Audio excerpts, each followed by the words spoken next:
ఎన్నికల్లో మొన్న విజయ్ మీ ఫోటో పెట్టుకుని ఎన్నికల ప్రచారం చేశారు. ఆ ప్రచారం కూడా ఆయనకు బాగా కలిసి వచ్చింది. తమిళనాడు ముఖ్యమంత్రి అయ్యారని కూడా చెప్తా ఉన్నారు. మీరే అనుకుంటున్నారు సార్? రమేష్, ఆయన రాష్ట్రంలో ఆయనకే పలుకుబడి ఎక్కువ ఉంటుంది, కానీ జగన్కి ఎలా ఉంటుందయ్యా? Sir, one last question. Chandrababu garu మీకు 77 ఏళ్ల వయసు. బహుశా మీకు ఇది లాస్ట్ ఎలక్షన్ ఏమో. 77 ఏళ్ల వయసు, ఎలక్షన్లు వచ్చేసరికి 80 ఏళ్ళు.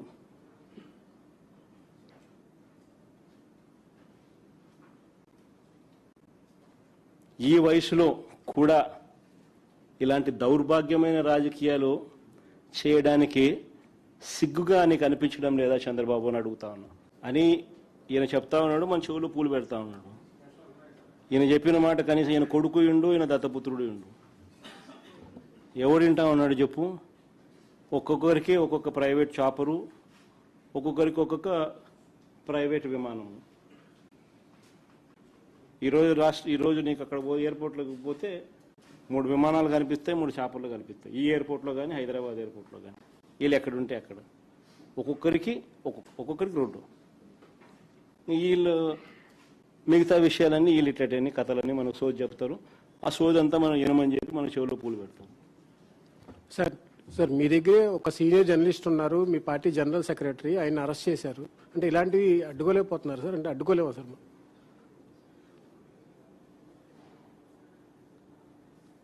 అడ్డుకోవాలి హరీష్. ఒకటి ఏంటనంటే, ప్రజాస్వామ్యంలో అల్టిమేట్గా నువ్వు ఏదైతే ఇస్తుతావో అదే పండుతుంది. వీళ్ళు చేసేటివన్నీ ఏదైతే చేస్తూ ఉన్నారు, రేపు పొద్దున ఇవన్నీ వాళ్ళు చుట్టుకుంటాయి. అసలు అయ్యా చంద్రబాబు, అసలు ఎవరిదయ్యా గొడ్డలి పార్టీ అని చంద్రబాబుని సీరియస్గా క్వశ్చన్ చేస్తా ఉన్నా. ఎవరిదయ్యా గొడ్డలి పార్టీ? ఎవరిదయ్యా గన్ కల్చర్? ఎవరిదయ్యా హత్యా రాజకీయాలు? ఎవరిది హత్యా రాజకీయాల సంస్కృతి అని అడుగుతా ఉన్నా. ఇదే చంద్రబాబు నాయుడు గారిని సూటిగా. మా కుటుంబంలో ముగ్గురు, మా తాతగారు, మా నాన్నగారు, మా చిన్నాన్నగారు, ముగ్గురు బలైపోయారు. మేం బాధితులం. కానీ మాపైనే వీళ్ళు తప్పుడు రాజకీయాలు చంద్రబాబు నాయుడు గారు చేయిస్తారు. మా తాతగారు రాజారెడ్డి గారిని చంపింది ఎవరని అడుగుతా ఉన్నా చంద్రబాబు నాయుడు గారిని. టీడీపీ వాళ్ళు కాదా? ఈ ఘటన చంద్రబాబు ముఖ్యమంత్రిగా ఉన్నప్పుడు కాదా జరిగింది అని అడుగుతా ఉన్నా. 1999 అసెంబ్లీ ఎన్నికలకు ఏడాది ముందు, 1999 చంద్రబాబు నాయుడు గారు ముఖ్యమంత్రిగా ఉన్నారు. 1999 ఎన్నికలకు ముందు, ఏడాది ముందు చంద్రబాబు నాయుడు గారు ముఖ్యమంత్రిగా ఉన్నప్పుడు నా తాతగారిని రాజారెడ్డి గారిని చంపారు. కేవలం నాన్నగారిని రాజశేఖర రెడ్డి గారిని పులివెందులకి కట్టడి చేయాలి అన్న ఒక్క రాజకీయ కోణంతో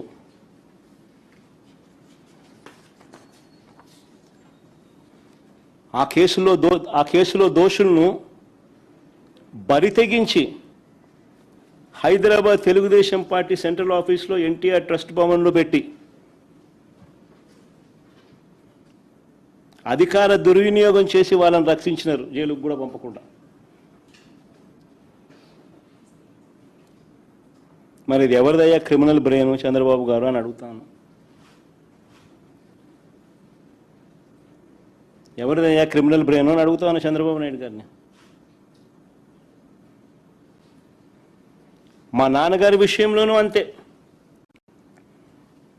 మా నాన్నగారు చనిపోక మునుపు 2-3 రోజుల కిందట అసెంబ్లీ సమావేశాలు జరుగుతూ ఉన్నాయి. అప్పట్లో ఆ అసెంబ్లీ సమావేశాలు క్లిప్పింగ్స్ ఒకసారి చూడండి మీరు కూడా.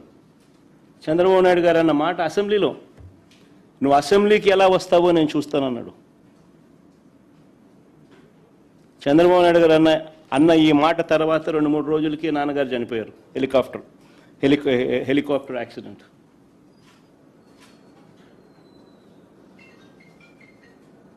ఇప్పటికీ కూడా దీనికి సంబంధించి నివృత్తి కాని అంశాలు ఎన్నో ఉన్నాయి.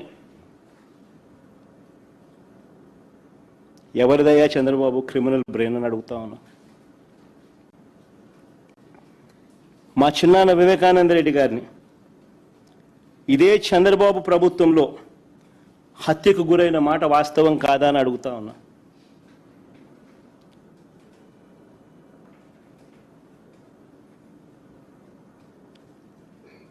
వైసీపీ పార్టీ కోసం, అవినాష్ రెడ్డి కోసం తాను క్యాంపెయిన్ చేస్తూ ఉన్నాడు. జమ్మన్మడుకు పోయి క్యాంపెయిన్ చేసి వచ్చినాడు.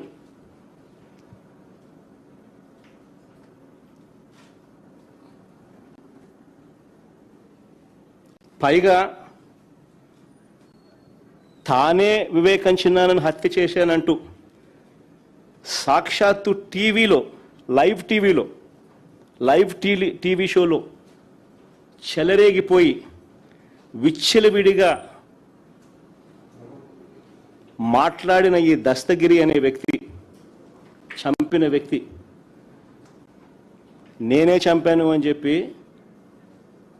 విచ్చలవిడిగా చెలరేగిపోయి మాట్లాడే టీవీ లైవ్ షోలో ఈ దస్తగిరి అనే వ్యక్తి ఇవాళ స్వేచ్ఛగా పోలీసుల వత్తాసుతో దర్జాగా కారులో తిరుగుతూ ఉన్నాడు.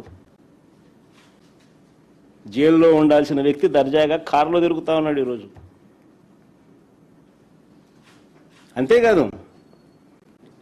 అంతేకాదు పైగా చంద్రబాబు లాయర్ సిద్ధార్థ లూత్రా, దస్తగిరి లాయర్ కూడా సిద్ధార్థ లూత్రా.